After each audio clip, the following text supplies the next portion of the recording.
તો મારો પરિચય આપી દઉં. ગોહિલ મેઘરાજસિંહ દિગ્વિજયસિંહ દક્ષાબા પુત્ર દક્ષેશ. આજ ભાવેણાના મોતીના દાણા જેવા ટાણા ગામનો વતની છું. અને તમારી વચ્ચે ગાંધીનગર અમદાવાદથી અમે એક નાટક લઈને આવ્યા છીએ. આ નાટક ઓમ જોઈએ તો મોટા લોકો માટે છે, પણ તમને આમાંથી કંઈક ને કંઈક જાગૃતિ જાણવા મળશે. અને માત્ર નાટક નથી, હારે હારે થોડીક બહુ દેશભક્તિની વાત પણ છે, જે આપણે જાળવી રાખવી જોઈએ, જે આપણે ટકાવી રાખવી જોઈએ. તો હવે મારી વિનંતી છે કે આપ સર્વ શાંતિથી અમારા પૂરા કાર્યક્રમને નિહાળો. कि जटाओं से है जिनके जल प्रवाह माते गंग का, गले में जिनके सज रहा है हार विष भुजंग का, डमट डमट डमट डमरू के रहा शिवे शिवम, तरल अनल गगन पवन धरा धरा शिवे शिवम. वे नंदनी के वंदनीय नंदनी स्वरूप है, वे तीन लोक के पिता स्वरूप एक रूप है. कृपालु ऐसे है कि चित्त जप रहा शिवे शिवम, तरल अनल गगन पवन धरा धरा शिवे शिवम. वे शेष है अशेष है प्रशेष है विशेष है, जो उनको जैसा धार ले वे उनके जैसा भेष है. वे नेत्र सूर्य देवता के चंद्रमा का भाल है, विलय भी वै प्रलय भी वै अकाल महाकाल है. उन्हीं के नाथ हो गए जो उनके साथ हो लिए, वही के रह गए जहां सुन लिया शिवे शिवम. डमट डमट डमट डमरू के रहा शिवे शिवम, तरल अनल गगन पवन धरा धरा शिवे शिवम. बोलो नमः पार्वती पते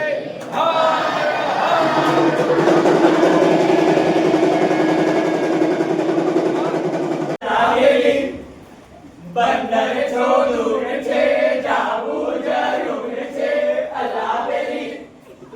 અલાવેલી મોજા સાથે દોસ્તી અમારી, પવન સંગે યારી, દરિયો છે અમારો દેવ એ જ દુનિયા સારી. અલાવેલી જય દરિયાદેવ, જય દરિયાદેવ. ખોબલે ને ખોબલે સુખ આપજે મારા દરિયાદેવ. જય દરિયાદેવ. હે દરિયાદેવ, માછલી તો ઘણી આપજો, પણ ગઈ વખતે જેમ મારી ઘરવાળીને ના કહેતા કે હું રસ્તામાં ચા પીવા ઉભો રહી ગયો હતો. આલા મંગા, આ દરિયાદેવને પણ તારા ઘરવાળીનો ડર લાગે છે કે શું? હે ભાઈ, દરિયાદેવને તો ખબર નહીં, પણ મને બહુ બીક લાગે છે. હા, જ્યારે દરિયામાં તોફાન આવે ત્યારે હું બોટમાં છુપાઈ જાઉં છું, અને જ્યારે ઘરમાં તોફાન આવે ત્યારે પાડોશીના ઘરમાં. એ બધું તો ઠીક છે મંગા, પણ મને એમ કે ગયા અઠવાડિયે તારી બોટ દરિયામાંથી પાછી કેમ મોડી આવી ભાઈ? હા ભાઈ, પૂછતોય નહીં. ગયા અઠવાડિયે છે ને મને દરિયામાં બહુ મોટી માછલી દેખાઈ. હું તો ખુશ થઈ ગયો. આજે તો ગામમાં નામ થઈ જશે. હે, મેં ઝાડ કાઢી, મેં ઝાડ દરિયામાં ફેંકી, ઝાડ ભારી મેં ખેંચ્યું.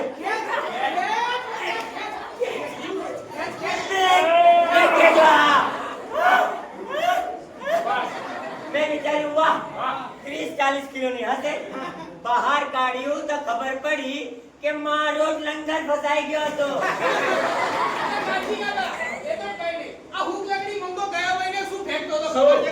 આજે તો દરિયામાં જઈશ ને તો કે આવડી મોટી શાક માછલી પકડી લાવી.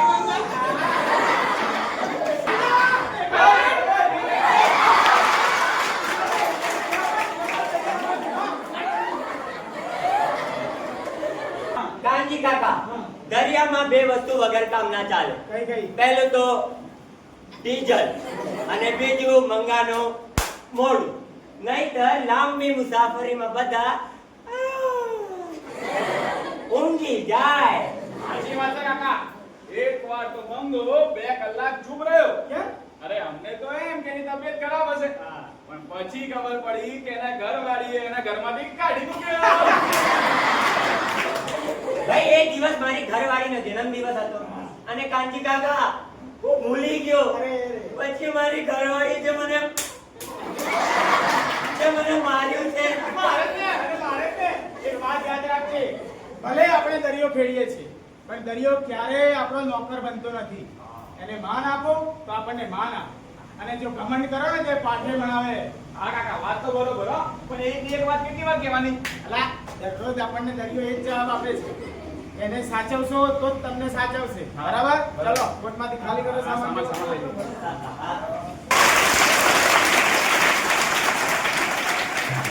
કાનજી કાકા, તમને ખબર છે, એ વખત તો હું ટોકન લીધા વગર જ નીકળી ગયો. લે, પછી પછી મને યાદ આવ્યું, અલા ટોકન તો રહી ગયું છે. હે? પછી મેં બોટ મારી પાછી ફેરી.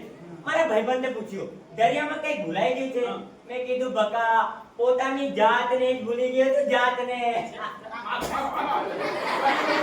આ નિયમો સરકાર માટે નહીં, આપણા માટે હોય છે. આપણે સુરક્ષિત પાછા ફરીએ ને એટલે નિયમોનું પાલન કરવાનું. શું? બરાબર? હા, સાચી વાત છે કાકા. હે? ઘરવાળા બધા રાહ જોતા હોય છે, એટલે તૈયારીમાં ક્યારેક ઉતાવળ નહીં કરવી. હા, સાચી વાત. મેં મોબાઈલમાં બધું જોઈ લીધું છે. આજે કોઈ ભારે તોફાન કે પવન નથી આવવાનો, એટલે આજે આપણે દરિયો ખેડી શકાય છે. બસ, આવી જ સાવધાની સાથે દરિયો ખેડવાનો. જો હવામાન વિભાગમાંથી માહિતી કે સૂચના આવે ને કે આ દરિયામાં નથી જવાનું, તો લાખ રૂપિયાની માછલી હોય તો એ સાઈડમાં. પહેલા જીવ કિંમતી હોવું જોઈએ, ઘરવાળા રાહ જોતા હોય. સાચી વાત છે કાકા. સાચી વાત છે. હે, માછલી તો કાલે પણ મળી. કેમ નહીં? દરિયામાં ઘણી બધી બોટો હોય છે, તો આપણી ભારતીય બોટની ઓળખ સરળતાથી થઈ શકે એના માટે બોટ તો ચમકાવે ને કાકા. આમ રંગ અને આમ લોકો ચમકાઈ દીધું. હા, લોકો કે ચાલશે પણ ચાલશેમાં નહીં જવાનું. રંગ આમ ડિગ્રી છે, ઇસ્ત્રી કેવા કપડાં હોય એવું આવું નહીં. હા. બરાબર? હા, થઈ ગયું. બધા આવી ગયા? ચલો બધા આવી ગયા? હા, હા, ચલો. બધા આવી ગયા. ઓય ઈસ્માઈલ મિયા, બધા આવી ગયા ભાઈ? અરે ના, એ કાળજી કાકા, ઓલા સલીમભાઈ નો ફોન હતો. ઈ કહે કે મારે દરિયા આવવું છે. પણ જેટલા લોકોનું નોંધણીમાં નામ છે એટલા જ લોકો બોટ પર આવી શકશે. હા, સાચી વાત કરી. કાળજી કાકા, મેં સલીમભાઈને ના જ પાડી દીધી. આપણી બોટના રજીસ્ટ્રેશન પ્રમાણે 4 એટલે 4 જ જણા જઈ શકીએ, વધારે કોઈ નહીં. એમાં જ બધાની સલામતી છે ભાઈ. બોટ પર વધારે ભાર પણ ન પડે અને શોધખોળના સમયે સાચી માહિતી અને જરૂર બંને મળે ને. હે? હા તો છે આ ધ્યાન છે આ લોકો. એ શું કીધું? 4 એટલે 4 જ બોટમાં જવા જોઈએ. 5 લોકો તો લાફો મારતી હતા. એ બંગલા, હા. સાંભળ. આપણા બોટના રજીસ્ટ્રેશન પ્રમાણે 4 એટલે 4 જ. જો પાંચમો આવે તો નાશ પાડી દેવાની. હા, નિયમો પહેલા, સંબંધો પછી. સાચું કહ્યું ભાઈ. નિયમોનું પાલન કરીએ તો સલામત ઘરે પાછા ફરીએ ને. હા તો ભાઈઓ, બધાએ તપાસ કરી લીધું ને? હા, હા, હવામાનની માહિતી. આ રંગ અને આમ નંબર પ્લેટ મસ્ત. રજીસ્ટ્રેશન પ્રમાણે માણસોની સંખ્યા અને પણ. ટોકન પણ. હા બરાબર. બસ આવી જ રીતે આપણે દરિયો ખેડીએ એટલે દરિયો ખુશ ને આપણા ઘરવાળા એ ખુશ. કાળજી કાકા, ઘરવાળા ખુશ એટલે દરિયો કેરી પાછા ફરીએલા ઘરમાં ગરમ જમવાનું કોઈ દિવસ ખાટી જાય. મારો, મારો. ખબર નહીં પડતી. અરે કાકા, આપણે નિયમ તોડીએ તો? તો પહેલા સરકાર સમજાવશે ને પછી ઘરવાળી. હવે બંનેમાંથી બીક વધારે કોની લાગે છે એવું નથી કહેતો. ઘરવાળી મને લાગે નહીં તો. કઈ વાંધો નહીં. ચલો બધી તૈયાર થઈ ગઈ તો દરિયા દેવનું નામ લઈને નીકળે. બોલો જય પણ તરતથી સૂચના આવી ગઈ. કાકા, હા. આમાં હો તો. અરે આ જુઓ, હવામાન વિભાગ અને ફિશરીંગ ડિપાર્ટમેન્ટ તરફથી સૂચના આવી છે. આજ સવાર દરમિયાન તો હવામાન સામાન્ય છે.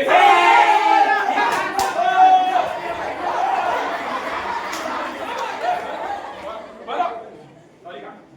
હા તો આ પૂરી વાત તો સાંભળો.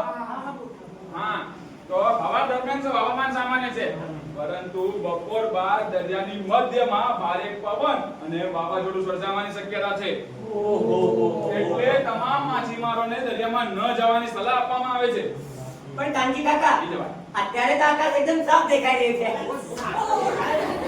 સાપ દેખાય એટલે માહિતી આપવામાં આવે ને. મુશ્કેલી આવે એ જરા સાવચેત રહેવાનું હોય. સાચું કહ્યું. થાય એનો કોઈ ભરોસો નહીં. બસ મારી વાત કાન ખોલીને સાંભળી લો હવે. આજે કોઈ દરિયામાં નહીં જાય. નહીં જઈએ. બરાબર? લાખ રૂપિયાની માછલી હોય તો સાઈડમાં. બસ આપણે પહેલા જીવ વધારે કિંમતી હોવું જોઈએ. બરાબર? બોટમાંથી સામાન ખાલી કરો. ચલો ચલો ચલો ચલો. અરે નહીં જવાનું બસ. પાંચ પતી ગઈ ને હવે. રાઘવ, હું શું કહું છું, શું? આપણે વહેલા જતા રહીએ અને બપોર પહેલા પાછા આવી જઈએ તો આપણને બહુ બધી માછલીઓ મળશે, બહુ બધી. એટલે કહેવા શું માંગે છે? અરે હું એમ કહું છું, જો તું સમજ, જો આકાશ એકદમ સાફ દેખાઈ રહ્યું છે. હે, આપણે જો બપોર પહેલા પાછા આવી જઈશું, કોઈને ખબર નહીં પડશે. આ પણ મારી રીતે સાચી આવી ગઈ છે તો નહીં જવાય. હવે તો જવાશે જ નહીં. કેન્સલ. અરે ભાઈ, આવી બધી સૂચનાઓ તો આવતી હોય છે રાઘવ. સૂચના આવી એનો મતલબ એ થોડી કે વાવાઝોડું આવી જ જશે. તું સમજ. જો જો જો જો જો આકાશ એકદમ સાફ દેખાય છે. જો એક પણ કાળું વાદળ નથી. વાત તો તારી સાચી હો. આકાશ તો સાફ છે. અને જો આજે છે ને બજારમાં માછલીનો ભાવ પણ બહુ ઊંચો છે. હે? આપણે એક જ ચક્કરમાં 2 દિવસની કમાણી થઈ જશે. 2 દિવસની. એક જ દિવસમાં 2 દિવસની કમાણી.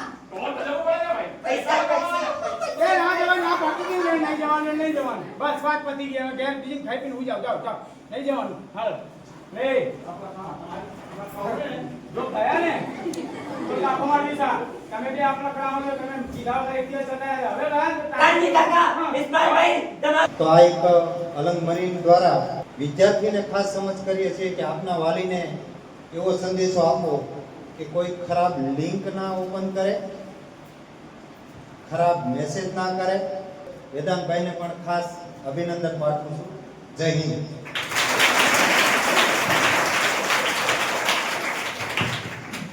એટલે અત્રે ઉપસ્થિત માનનીય પીઆઈ સાહેબ, Alang marine police station, dB Gurjar સાહેબ, એએસઆઈ સાહેબ, સમગ્ર એમની ટીમ, નાટ્ય વિભાગની ટીમ, આપણા સરપંચ શ્રી, પંચાયત સદસ્યશ્રીઓ, સામાજિક રાજકીય અગ્રણીઓ, ગ્રામજનો અને આપ સૌ આ હોલમાં ઉપસ્થિત વાલા વિદ્યાર્થી ભાઈઓ બહેનો, હૃદયના ભાવથી, શબ્દોના ગુલાલથી આપ સૌનું હૃદયપૂર્વક આ માછીમાર ઉત્કર્ષ સાંસ્કૃતિક કાર્યક્રમ ગુજરાત પોલીસ દ્વારા અને અલંગ મરીન પોલીસ દ્વારા આયોજિત એ કાર્યક્રમમાં પુનઃ સાહેબ આપ સૌનું હૃદયપૂર્વક અમે સ્વાગત કરીએ છીએ અને કાર્યક્રમને આગળ વધારતા ઉપસ્થિત મહેમાનશ્રીઓના સ્વાગત સન્માન માટેના કાર્યક્રમને આગળ વધારીશું. અને હું વિનંતી કરીશ હરેશભાઈને, સરપંચ સાહેબશ્રીને કે તેઓ પીઆઈ સાહેબ, Alang marine police station, dB Gurjar સાહેબનું સ્વાગત સન્માન કરશે. આપણા સરપંચ શ્રી હરેશભાઈ. આપણે જોતો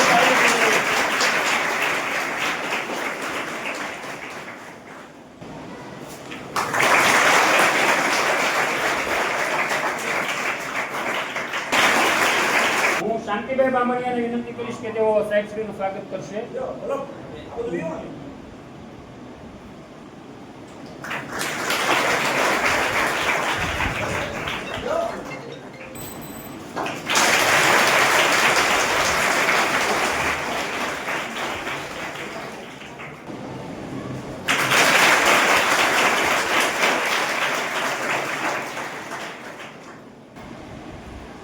એક આગવું નાટક રજૂ કરવા માટે ઉપસ્થિત છે આપણી સાથે નાટ્ય વિભાગની ટીમ. એમના હું પ્રમોશનલ નામ બોલીશ, સાથે એમનું સ્વાગત કરનાર